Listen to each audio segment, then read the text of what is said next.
When you look at the Malaysian business scene right now, it feels like we're in this golden Oh, age. for sure. Everyone's a founder. Exactly. Everyone's got CEO in their Instagram bio, but there's this brutal contradiction happening when you look past the social media filters. Right. You have to look at the actual bank accounts. Yeah. And it's the classic difference between, looking rich and actually building wealth. Right. And honestly, the reality is it's pretty depressing. How so? Most of these businesses, these SMEs that look so vibrant from the outside, they're actually just stagnant. They aren't building real assets, They're just spinning their wheels. just spinning their wheels in the mud. And that is exactly what we're unpacking today. We're doing a deep dive into this idea of the SME trap. Mm-hmm. Why do so many Malaysian entrepreneurs, they start with all this hope, they work 16-hour days, and they end up with, well, basically a low-paying job they can't even quit? It's a job with debt attached to it. That's the real trap. And I want to be really clear from the start.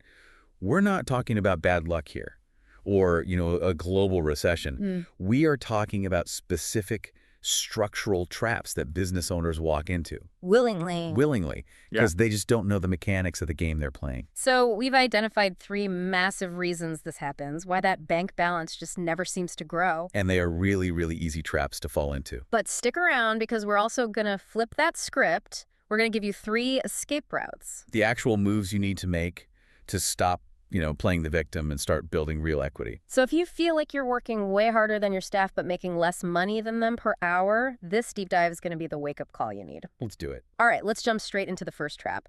It's the most visible one. You see it every single time you open your phone. The race to the bottom. The price war. Yeah. The silent killer of the Malaysian e-commerce dream. It just feels like the barrier to entry is gone now, right? You've got Shopee, TikTok Shop, Lazada. Anyone can set up a shop in, 10 minutes? Yeah, which sounds great, but it creates this suffocating environment. It creates a gladiator arena where the only weapon they give you is a discount button. I mean, just think about the mechanics of a platform like Shopee. Sure. When a customer searches for something, let's say a portable fan, what's the very first thing they do? They filter by lowest price or maybe top sales, which, let's be honest, is usually just code for whoever's cheapest. Exactly. The platform itself, the interface, it weaponizes price against you. It forces you to compete on just one number. And this leads to something I call the volume fallacy. Let's paint a picture here. I want to talk about Meng. He's our hypothetical local seller. Okay. Meng's scrolling TikTok. He sees a trending item, maybe one of those automatic stirring mugs. He thinks, jackpot. So Meng sources it. He gets it for, say, 15 ringgit. He sees other people selling it for 30. And in his head, he's doing the napkin math, right? 15 ringgit profit. If I sell 100, that's 1,500. Easy money. The dopamine hits. It does. So he lists it. He joins the free shipping program to get more visibility, throws a little money on ads, and he starts hearing that ka-ching notification sound. He feels like a genius. For about a week. Right. Then the sharks smell blood in the water. Another seller, let's call them Shop B, sees that Meng's sold 500 units. So Shop B comes in, sources the exact same mug, maybe uses slightly cheaper packaging, and lists it for 25 ringgit. So, Meng panics. He drops his price to 24.50. Then Shop C enters the chat and drops it to 20. It's a death spiral. A total death spiral. You're fighting over 50 sen, but here's the part that really kills you. While your price is dropping, your costs are fixed. The platform fees, transaction fees, the packaging, the bubble wrap. And your time. Meng is now up until 2 a.m., packing parcels, printing airway bills, taping boxes, dealing with customer returns. He looks successful. If you saw his Instagram, you'd see stacks of parcels, hustle mode. But if you actually look at the unit economics, he might be making 50 cents per parcel. Maybe. And just one lost parcel or one return where a customer claims it's broken, that wipes out the profit of the next 40 orders. Precisely. He's running a charity for the logistics companies and the platform. He is busy, but he is broke. That's the price war trap in a nutshell. But it's not just the platforms, is it? It's the culture. We have to talk about the whole PM the best price mentality. Oh, it's ingrained in our DNA here. Yeah. In Malaysia, getting a discount is like a national sport. It's a badge of honor. Yeah. You'll have customers messaging you on an item that's already at rock bottom asking for a free gift or, boss, can discount shipping. And as a small SME, you feel that pressure. You're so desperate for the sale, you say yes. You give the discount. And you just gave away your entire net profit to save that one deal. If your only strategy is I am the cheapest, you are already dead. You just haven't closed the shutters yet. Wow. There's always someone out there willing to go bankrupt faster than you by selling cheaper. So that's trap number one. You're drowning in parcels, but you're starving for profit. But, okay, let's say you're not just selling gadgets online. Maybe you run a service or a cafe or a workshop. Your margin is okay, but you're still stuck. Mm-hmm. This brings us to trap number two. The operational quicksand. This is the one that burns people out physically, and it almost always comes down to two things: staff and rent. The universal headaches. Yeah. Yeah, let's talk about the people problem first. Agree. If you sit at a Momic with any business owner for 5 minutes, what is the number one thing they complain about? Staff ghosting. 100%. I hired a guy, he worked for 2 days, went for a lunch break, and then just never came back. Or the quiet quitting. They show up, but they're just glued to their phones. They do the absolute bare minimum to not get fired. But why does this keep the owner poor? Isn't it just, an annoyance? It's the opportunity cost. This is the big concept people miss. Mm-hmm. As the business owner, your job is strategy, it's growth, it's partnerships. Your time should be worth, let's say, 200 ringgit an hour. Okay, a high value rate. Right. But because your barista called in sick with some mysterious stomach ache, or your admin staff quit over WhatsApp, You're now behind the counter washing cups. you are doing 15 ringgit an hour work. You aren't saving money by doing it yourself. You are burning your own value. You become the CEO janitor. Exactly. You're so busy mopping the floor that you can't steer the ship. You're constantly fighting these little fires, so you never get around to building the fire station. And while you're distracted by that... Or a second part of the quicksand grabs you. The rent. Oh, the landlord trap. There is such a pressure in Malaysia to have a legit location, a proper shop lot in a busy area, a spot in a mall. It's about face. It is. You want to show your relatives, look, I have a shop. But that rent acts like a silent partner who takes a huge cut right off the top, whether you made any money that month or not. I've heard horror stories of people working, the first 3 weeks of every month just to cover their overheads. It is so common. If your rent is 30 or even 40% your revenue, you are effectively an unpaid employee of the mall management. Wow. You take all the risk, you do all the work, and they take the guaranteed cash.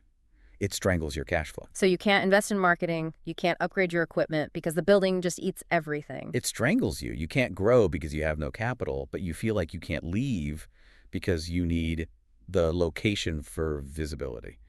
It's a catch-22. So you're trapped in the building and you're trapped by your staff.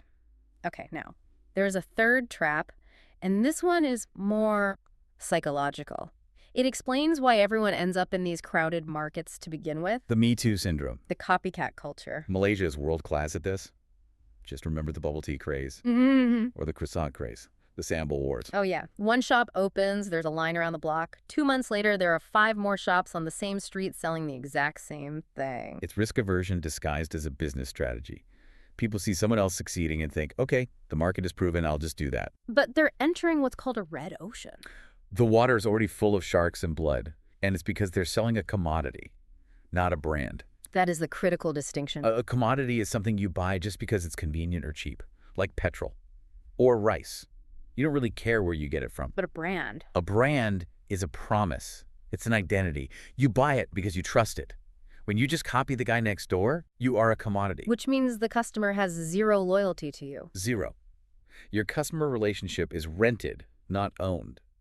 If a new shop opens next door and sells the same tea for 1 ringgit less, your customer leaves. And why wouldn't they? You gave them no reason to stay. You're just a transaction. Just a transaction to them. That is a harsh reality. So let's just recap this nightmare scenario we've painted. Okay. You are fighting a price war on TikTok Shop, earning 50 cents a parcel.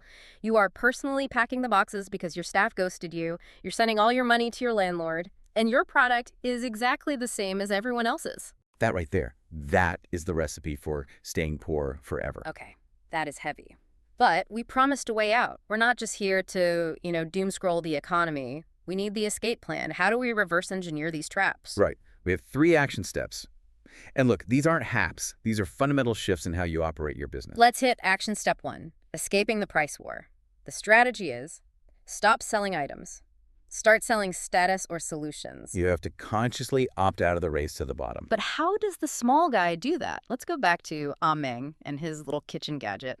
How does he stop competing on price when he's just selling a mug? He needs to monetize trust. In this era, the face behind the brand is the main differentiator. People don't just buy the mug anymore, they buy the person demonstrating it. So Meng needs to get on camera. He needs to become a personality. a trusted source. If he makes videos showing how to use it or makes funny content about cooking fails, he builds a relationship. If his audience likes him, if they trust his taste, they will pay 35 ringgit for that gadget from him, even if they can find it for 30 elsewhere. Because they're paying a premium for the guarantee. That's it. When you buy the absolute cheapest option, you're gambling. Will it arrive? Will it actually work? Right. But when you buy from a personality you trust, you're buying a guarantee. That trust premium is where your profit margin lives. You're selling certainty in a very uncertain market. I love that. Sell the guarantee, not the gamble. Okay, action step 2. How do we fix the operational hell, the whole janitor CEO problem? The solution is boring, but, boring is what makes you rich. It's systematization. SOPs, standard operating procedures. I can almost hear people groaning right now. I know. It's unsexy. But here is the test. Can you turn off your phone and leave your business for 2 weeks? If you did that today, would you come back to a growing business or would you come back to a pile of ashes? For most people listening, I think the place would absolutely burn down. Then you don't own a business. You own a high-stress job. So what's the fix? To fix this, you need to extract the knowledge from your brain and put it onto paper or into a video. You're bust-proofing the business. Yes. If you have a simple checklist for how to open the store, how to handle a complaint, how to pack a parcel, then you are not held hostage by your staff. Okay. If a staff member ghosts you, it's annoying, sure, but it's not fatal. You just hire someone new, you hand them the manual, and they're up to speed in 24 hours. It lowers the skill requirement for the staff, which makes hiring so much easier and cheaper. And it frees you, the owner, to do the high-value work. You build a machine, you don't have to run inside the hamster wheel. That's the only way you can ever scale. Okay, action step 3. This one is all about the money. Financial ruthlessness. I like the sound of that. What does it actually look like in practice? It means killing your ego to save your wallet. We talked about that expensive mall rent. Yeah. Financial ruthlessness means looking at that lease and just saying no. Even if it means losing face with your friends and family. Especially then. The smart move is often the unsexy move. Move your operation to a second-floor office where the rent is half. Or go fully digital. Or move to a warehouse in an industrial area and go 100% digital. Stop paying for foot traffic that isn't even converting. And this ruthlessness, it applies to customers too, right? This feels like the controversial part. You have to fire bad customers. Fire the customer. I mean, that goes against everything we're taught. The customer is king, right? The customer is king. But some kings are tyrants.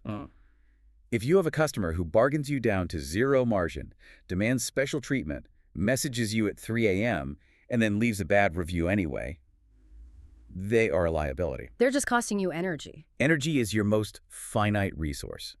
If you spend 80% of your energy dealing with the bottom 20% of your customers, the cheap ones, the complainers, you have no energy left for your best customers. That's a huge perspective shift. You're basically letting your competitor deal with the headache. Exactly. Let your competitor deal with the nightmare customer.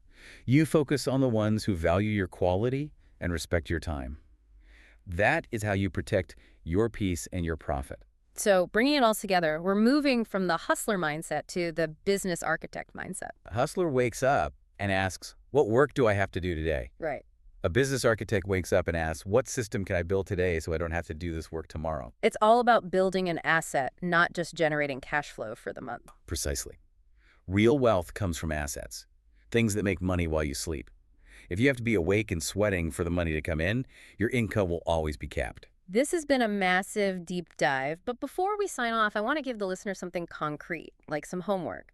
What's the one thing they need to do right now? Okay. I want you to pull up your profit and loss statement for the last 6 months. If you don't even have one, stop everything and make one. That's step 0. And what are they looking for on that statement? Look at the net profit line, not the sales number, the final net profit. Then divide that number by the number of hours you personally worked in those 6 months.